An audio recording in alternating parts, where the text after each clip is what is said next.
2 ml না?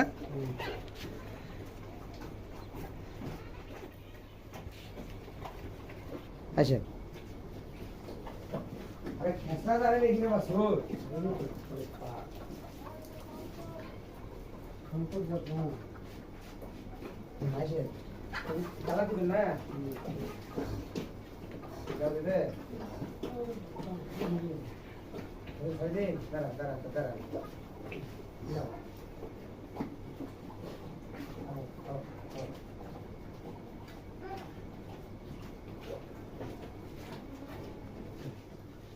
আসসালামু আলাইকুম, আশা করি ভালো আছেন। আমি ভালো আছি। স্টাডি অ্যান্ড টিচ মাই চ্যানেলে স্বাগত।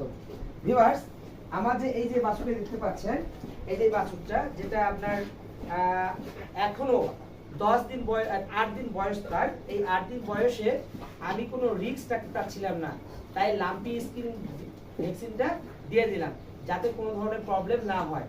ভিউয়ার্স, এই হচ্ছে আমার 8 দিনের বাছুর। একটু আগে দেখলেন, আমি দেখাবো যে আমি লাম্পি স্কিন ডিজিজটা সিরিজের 2 ml দেওয়ার পর একে প্রয়োগ করলাম।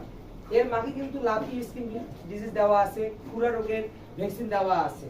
আর লাম্পি স্কিন ডিজিজের বা ইনজেকশন দেওয়ার জন্য বাছুরগুলো বয়স থাকে না, 1 দিন বয়স হলে সেটাকে লাম্পি স্কিন ডিজিজ দেওয়া যায়। ভিউয়ার্স, আরেকটা বিষয় হচ্ছে এখানে যে লাম্পি স্কিন ডিজিজ কেন দিবেন।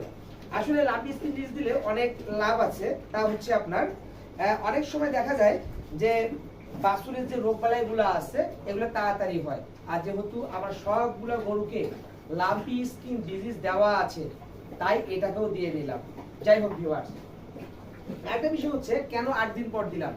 যেহেতু এর মার দেওয়া আছে, তাই যে ডাক্তারের কাছ থেকে আমি লাম্পি স্কিন ডিজিজ ভ্যাকসিনটা নেব, 10টা গরুকে দেওয়া যায়, কিন্তু 10টা গরু হয়নি, 8টা হয়েছে, 8টার মধ্যে দিয়ে দিল আজকে।